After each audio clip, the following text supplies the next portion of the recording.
प्रियंगुकलिका श्यामम रूपेण प्रतिमं बुधम सौम्यम सौम्य गुणोपेतम तम बुद्धम प्रणमाम्यहम। नमस्कार, जय श्री राम साथियों। प्रिय दर्शकों, वक्री बुध का धनु राशि में दिनांक 31 दिसंबर 2022 को गोचर होने जा रहा है, जहां ये 18 जनवरी तक वक्री अवस्था में रहेंगे और उसके बाद ये मार्गी हो जाएंगे और मार्गी अवस्था में ये 7 फरवरी 2023 तक रहेंगे। प्रिय दर्शकों, वक्री बुध का धनु राशि में गोचर सभी 12 राशियों के जीवन में कुछ ना कुछ प्रभाव डालेगा, कुछ ना कुछ बदलाव रखेगा। तो सभी 12 राशियों के लिए क्या कुछ खास रहने वाला है, इस विषय वस्तु पर हम प्रकाश डालेंगे और इसके नकारात्मक प्रभाव से कैसे बचा जाए। ये जो राशिफल आप देखने जा रहे हैं, ये 31 दिसंबर से 7 फरवरी 2023 तक का राशिफल है। इसमें बुध वक्री भी होंगे और 18 जनवरी को मार्गी भी हो जाएंगे। तो सभी 12 राशियों के लिए कैसा रहेगा फल, नकारात्मक दोषों से कैसे बचें, क्या क्या ऐसे दिव्य प्रयोग हैं जिनको आप कर सकते हैं।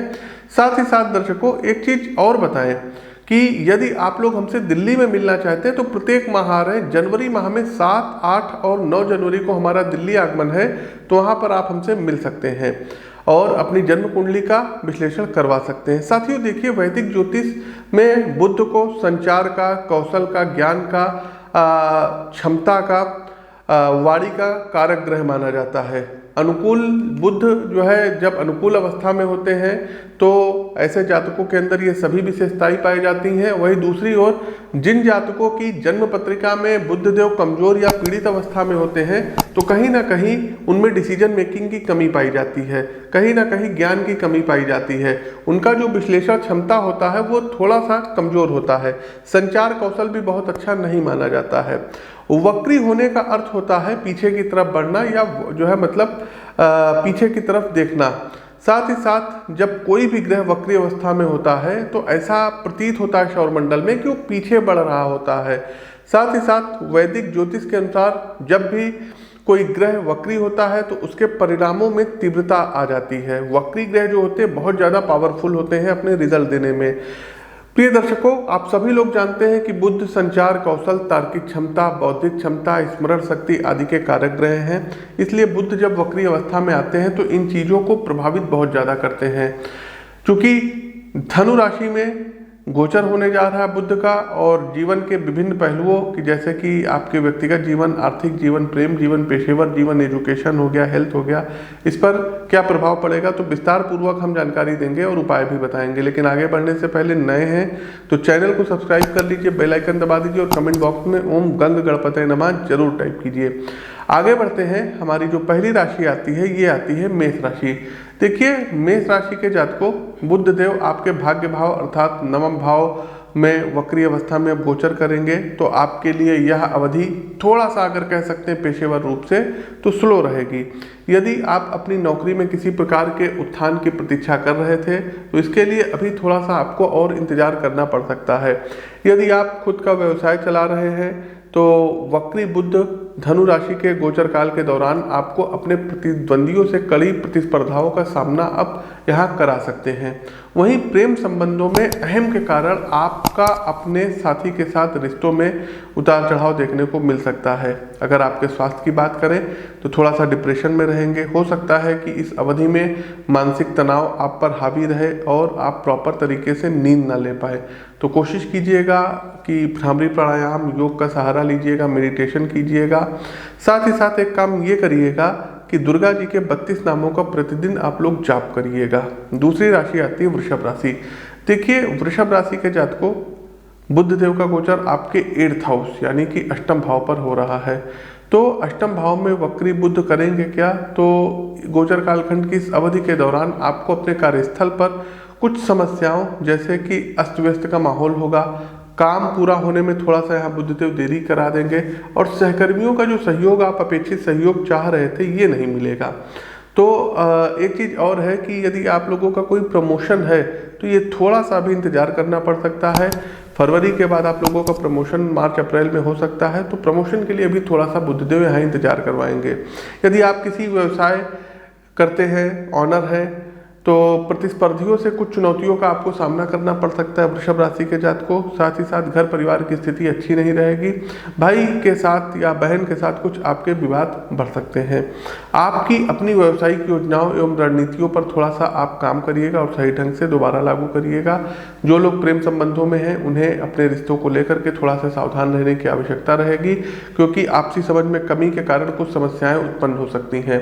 वहीं स्वास्थ्य के लिहाज से धनु राशि में गोचर काल के दौरान आपके आंखों में बुधदेव कुछ पीड़ा करा सकते हैं, दांतों में आपको दिक्कत हो सकती है, तो इन चीज़ों का विशेष ध्यान रखिएगा।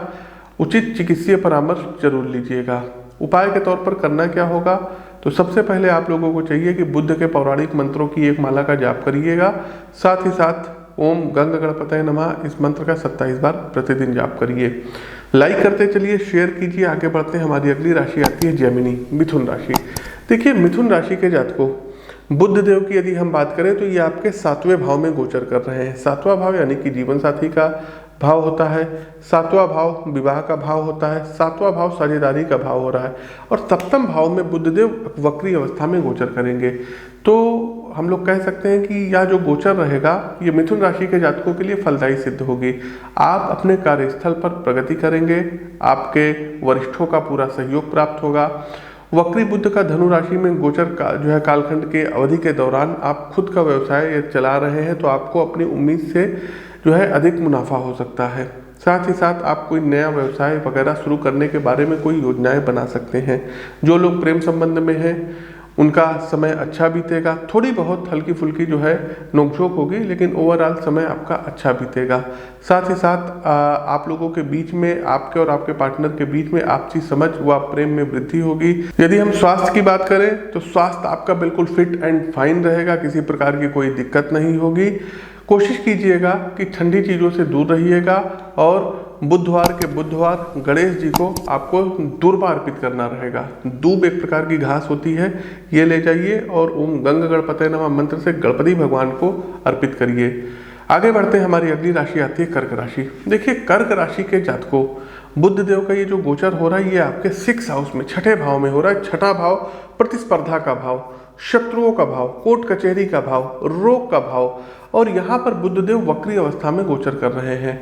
तो कायदे से यदि देखा जाए तो बुध की वक्री अवस्था तो आपके लिए जो है कर्क राशि के जातकों थोड़ा बहुत यहाँ फलदायी सिद्ध होगी। आपको आगे बढ़ने के कई मौके अब मिलेंगे और आप अपने सभी प्रयासों में सफलता प्राप्त करेंगे। लेकिन ये भी हो सकता है कि एक सफल पेशेवर बनने के बाद भी आपको संतुष्टि ना मिले, आत्मसंतुष्टि आपको ना मिले। साथ ही साथ आप खुद का कोई व्यवसाय चला रहे हैं तो वक्री बुध का धनु राशि में गोचर आपके बिजनेस आइडियाज, आपके बिजनेस पार्टनर का ध्यान आकर्षित कराएंगे। गोचर कालखंड की इस अवधि के दौरान आर्थिक रूप से आपको पैतृक संपत्ति से भी धन लाभ प्राप्त हो सकता है। आपका कोई लोन यदि आपने बैंक में अप्लाई कर रखा है तो लोन पास हो सकता है। व्यक्तिगत जीवन की बात करें तो जीवन साथी के साथ आपके संबंध बहुत ही अच्छे रहेंगे, सौहार्दपूर्ण रहेंगे, स्वास्थ्य बेहतर रहेगा। साथ ही साथ आपके घर पर कोई वैवाहिक प्रस्ताव भी आ सकता है।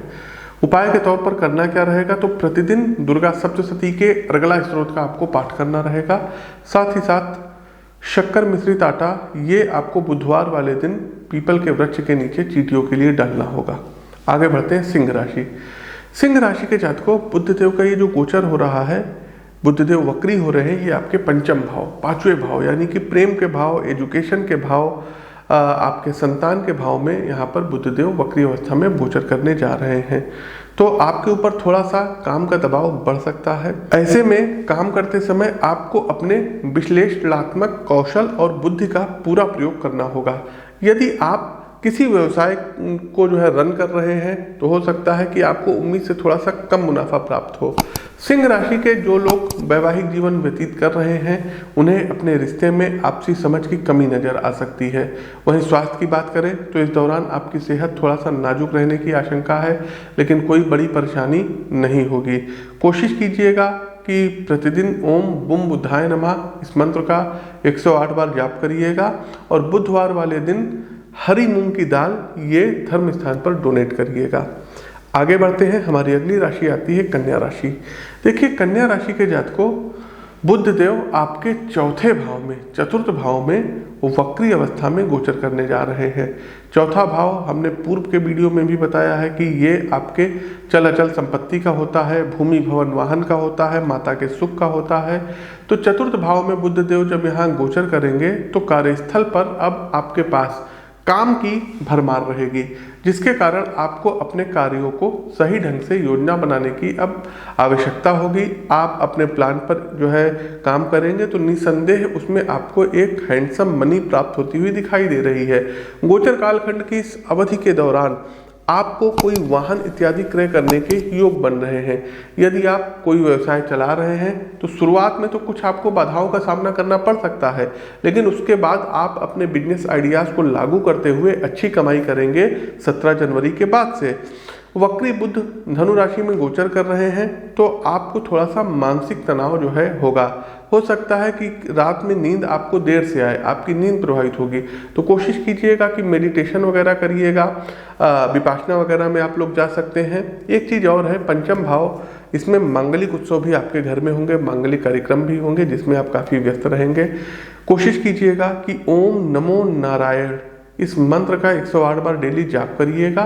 साथ ही साथ यदि बुधवार को कहीं किन्नर दिख जाए तो उनको कुछ मीठा जरूर खिलाइए। आगे बढ़ते हैं, हमारी अगली राशि आती है लिब्रा अर्थात तुला राशि। तो तुला राशि के जातकों, बुध देव का गोचर आपके पराक्रम भाव अर्थात तीसरे भाव में होने जा रहा है। साथियों, यदि हम आपके पेशेवर जीवन की बात करें तो काम के सिलसिले से कुछ यात्राएं करनी पड़ सकती है और ये छोटी दूरी की यात्राएं होंगी। इन यात्राओं से आपको कुछ अच्छा अनुभव प्राप्त होगा, कुछ अच्छे मुनाफे आपको प्राप्त होंगे। यदि आप खुद का व्यवसाय चला रहे हैं तो आप अच्छा मुनाफा कमाने में अब सफल रहेंगे। व्यक्तिगत जीवन के लिहाज से भी गोचर कालखंड की यह अवधि आपके मनो अनुकूल रहने वाली है। जीवन साथी के साथ आपका समय काफ़ी अच्छा बीतेगा, आप लोगों के बीच आपसी प्रेम व समझ बढ़ेगा। साथ ही साथ आपका स्वास्थ्य अच्छा रहेगा। घर परिवार में किसी नए मेहमान के आगमन के योग बन रहे हैं। भाई बहनों के साथ आपके संबंध बहुत अच्छे बनेंगे। आपके कोई कार्य आपके भाई बहन के माध्यम से पूर्ण होंगे। प्रतिदिन बुद्ध कवच का पाठ करिएगा। साथ ही साथ दुर्गा जी के 32 नामों का जाप करिए। आगे बढ़ते हैं, हमारी अगली राशि आती है स्कॉर्पियो अर्थात वृश्चिक राशि। तो वृश्चिक राशि के जातकों, बुध देव आपके दूसरे भाव यानी कि वाणी के भाव में, यानी कि धन के भाव में, यानी कि बचत के भाव में, यानी कि संवाद के भाव में वक्री अवस्था में अब गोचर करने जा रहे हैं। तो पेशेवर रूप से देखा जाए तो गोचर कालखंड की इस अवधि के दौरान आपको अपने पेशेवर लक्ष्य थोड़ी देरी से प्राप्त होंगे, जिसके कारण आप निराश हो सकते हैं और मानसिक तनाव भी आपके ऊपर हावी हो सकता है। यदि आप खुद का कोई व्यवसाय चला रहे हैं तो आपको अपने प्रतिद्वंदियों से कड़ी प्रतिस्पर्धाओं का सामना करना पड़ सकता है। वक्री बुध का धनु राशि में प्रवेश आपको अपने जीवन साथी के साथ बातचीत करते समय अब सावधानी बरतने की आवश्यकता बता रहा है, क्योंकि वाद विवाद या बहस होने की आशंका बहुत ज़्यादा है। वहीं अगर आपके स्वास्थ्य की बात करें तो आपको अपनी आँखों का खास ध्यान रखने की सितारे सलाह दे रहे हैं। इसके लिए कोशिश कीजिएगा कि अपनी आँखों का नियमित रूप से चेकअप कराइएगा, कहीं आपकी आईसाइट ना वीक हो जाए। साथ ही साथ पार्टनरशिप में यदि आप कोई बिजनेस करते हैं तो बिल्कुल सावधान हो जाइए। आपने यदि कहीं निवेश कर रखा है तो अब आपको उसका अच्छा रिटर्न प्राप्त होने का समय आ गया है। उपाय के तौर पर आपको करना क्या रहेगा, तो बुद्ध के पौराणिक मंत्र प्रियंगु कलिका श्यामम रूपेण प्रतिमं बुधम सौम्यम सौम्य गुणोपेतम तम बुद्धम प्रणमाम्यहम्, इस मंत्र का आप लोगों को 54 टाइम्स डेली जाप करना होगा और बुधवार वाले दिन गणेश जी को दूर्वा आपको अर्पित करना रहेगा। ये आप उपाय करिए और बुध देव आपको अपना बड़ा अच्छा रिजल्ट देंगे। आगे बढ़ते हैं, हमारी अगली राशि आती है सेजिटेरियस अर्थात धनु राशि। तो धनु राशि के जातकों, देखिए बुध देव का ये जो गोचर हो रहा है ये आपके लग्न भाव में हो रहा है। आपकी राशि में ही बुध देव अब गोचर करने जा रहे हैं। तो करियर के लिहाज से ये जो अवधि रहेगी ये आपके लिए फलदायी साबित होगी। आप अपने पेशेवर जीवन में संतुष्टि का अनुभव करेंगे। गोचर कालखंड की इस अवधि के दौरान आपको अपने कार्यक्षेत्र में काम के लिए जो है सिलसिले में कई लंबी दूरी की यात्राओं पर जाना पड़ सकता है। ये यात्राएं आपके लिए अच्छी रहेंगी, संतोषजनक रहेंगी व लाभ की प्राप्ति कराएंगी। इन यात्राओं से काफ़ी कुछ सीखने को भी मिलेगा। यदि आप खुद का व्यवसाय चला रहे हैं तो यह समय व्यवसाय का विस्तार विस्तार करने के लिए तथा अच्छे अवसरों को लपकने के लिए प्रबल है। व्यक्तिगत जीवन की बात की जाए तो आप अपने जीवन साथी के साथ सुखद पल बिताएंगे। यदि आपका विवाह नहीं हुआ है तो आपका विवाह इत्यादि भी हो जाएगा। आपका अपने पार्टनर के साथ थोड़ी सी आत्मीयता बढ़ेगी, घनिष्ठता बढ़ेगी। गोचर कालखंड की इस अवधि के दौरान आपका स्वास्थ्य भी उत्तम रहेगा। साथ ही साथ यदि आप लोग अभी तक सिंगल हैं तो आपके जीवन में किसी प्रेम का आगमन संभव है। उपाय क्या करना है? तो बुधवार वाले दिन नारायण कवच का पाठ करिएगा। साथ ही साथ प्रतिदिन गणपति अथर्वशीर्ष का पाठ करिए। आगे बढ़ते हैं, हमारी अगली राशि आती है कैप्रिकॉर्न अर्थात मकर राशि। तो मकर राशि के जातकों बुध देव का गोचर आपके व्यय भाव अर्थात 12वें भाव में हो रहा है। तो यहाँ पर होगा क्या कि जो आपकी जमा पूंजी है ये खर्च ज़्यादा होगी। व्यापार में कुछ आपको नुकसान हो सकता है और आपके अधीनस्थ जो कर्मचारी हैं, सहकर्मी हैं, वरिष्ठ जन हैं, इनका सहयोग आपको प्रॉपर तरीके से नहीं मिलेगा। साथ में ये भी हो सकता है कि आप मेहनत करें और आपकी मेहनत को नज़रअंदाज कर दिया जाए, लिहाजा आप अपने पेशेवर जीवन से असंतुष्ट हो सकते हैं। यदि आप कोई व्यवसाय चला रहे हैं तो गोचर कालखंड की इस अवधि के दौरान मन मुताबिक लाभ प्राप्त न होने की संभावनाएं हैं। व्यक्तिगत जीवन की बात करें तो जीवन साथी के साथ संबंध में आपसी समझ में कमी महसूस हो सकती है। इन सब के चलते आप तनावग्रस्त हो सकते हैं और इसका सीधा असर आपकी सेहत पर पड़ सकता है। हॉस्पिटलाइज तक होने की नौबत आ सकती है। तो महामृत्युंजय मंत्र का प्रतिदिन आप लोगों को जाप करना है और ओम नमो भगवते वासुदेवाय इस मंत्र की एक माला का प्रतिदिन जाप करिए। आगे बढ़ते हैं कुंभ राशि। देखिए, कुंभ राशि के जातकों बुध देव वक्री होने जा रहे हैं और आपके एकादश भाव में वक्री होने जा रहे हैं। 11th हाउस आपके इनकम का है, आपके लाभ का है। तो यदि कायदे से देखा जाए तो बुध गोचर जो है, गोचर की यह अवधि आपके लिए फलदायी सिद्ध होगी। कार्यस्थल का माहौल कुंभ राशि के जातकों आपके मनोनुकूल रहेगा। साथ ही आपको अपने अच्छे काम की तारीफ सुनने को मिलेगी। इसके अलावा आपके जो अधीनस्थ कर्मचारीगण हैं, वरिष्ठ जन हैं, इनका आपको भरपूर सहयोग प्राप्त होगा। यदि आप खुद का व्यवसाय चला रहे हैं तो आपको इस दौरान अच्छा खासा लाभ प्राप्त होगा। साथ ही आप इस अवधि में अपने व्यवसाय का विस्तार करने की योजनाएं भी बना सकते हैं। वक्री बुध का धनु राशि में गोचर ये आपके व्यक्तिगत जीवन कि यदि हम बात करें तो जीवन साथी के साथ आप अच्छा समय व्यतीत करेंगे। आपसी प्रेम व आपसी समझ में वृद्धि होगी। इस दौरान आपके जीवन में किसी नवीन प्रेम का आगमन भी संभव है। सेहत आपकी अच्छी रहेगी, फिट एंड फाइन रहेगी। साथ ही साथ आपके घर में आपके बड़े भाई बहनों को कोई उपलब्धि प्राप्त हो सकती है। उपाय के तौर पर बुधवार वाले दिन गाय को पालक जरूर खिलाइएगा। कार्यक्रम का अंतिम पड़ाव, अंतिम राशि मीन राशि। मीन राशि के जातकों बुध देव की यदि हम बात करें तो बुध देव आपके 10वें भाव में वक्री होने जा रहे हैं। देखिए, पेशेवर रूप से इस दौरान आपको विदेश जाने का मौका प्राप्त हो सकता है और इस यात्रा से आपको खुद का विकास करने तथा करियर में आगे बढ़ने के कई पुनीत अवसर प्राप्त होंगे। यदि आप खुद का व्यवसाय चला रहे हैं तो इस दौरान आप कुछ नए बिजनेस कॉन्टैक्ट बनाने तथा अपने ब्रांड नेम का विस्तार करने में सक्षम होंगे। आर्थिक रूप से धन का प्रवाह अच्छा रहेगा तथा धन की बचत भी संभव है। व्यक्तिगत जीवन की बात करें तो जीवन साथी के साथ आपके संबंध सौहार्दपूर्ण रहेंगे तथा रिश्तों में मधुरता बनी रहेगी। आपका स्वास्थ्य अच्छा रहेगा, शरीर फिट एंड फाइन रहेगा। साथ ही साथ नौकरी के लिए यदि आपने कहीं अप्लाई किया है तो किसी जगह से इंटरव्यू के लिए जो है कॉल आ सकती है या ज्वाइनिंग लेटर भी इस दौरान आपको सरकारी या अर्ध सरकारी या प्राइवेट में आपको प्राप्त हो सकता है। आपके पिता को कोई प्रमोशन प्राप्त हो सकता है। इस दौरान आप कोई भूमि या वाहन इत्यादि भी क्रय कर सकते हैं। उपाय क्या करना होगा? तो प्रतिदिन तुलसी जी पर जल में थोड़ा सा हल्दी और 1-2 दाने इलायची डाल करके आप लोगों को जलाभिषेक करना होगा। देखिएगा आपका भाग्य कितनी तेजी से बदलेगा। ये उपाय आप लोग करिए। तो साथियों, हमारा ये कार्यक्रम कैसा लगा कमेंट बॉक्स के माध्यम से हमें अवगत कराइए। नए हैं तो चैनल को सब्सक्राइब करिए, बेल आइकन दबाइए। हर महीने दिल्ली आगमन हो रहा है। इस बार भी 7, 8 और 9 जनवरी को हमारा आगमन है। तो इच्छुक दर्शक यदि अपनी जन्म कुंडली का विश्लेषण व्यक्तिगत तौर पर करवाना चाहते हैं तो आपका स्वागत है। आकर के अपनी जन्म कुंडली का विश्लेषण करवा सकते हैं। स्क्रीन के दिए गए नंबरों पर संपर्क कर लीजिए। अपनी वाणी को विराम देते हुए ज्योतिष के इस मंच से मैं पंडित आशीष वत्स आप सभी प्रबुद्ध साथियों से विदा लेता हूँ। नमस्कार, राम राम।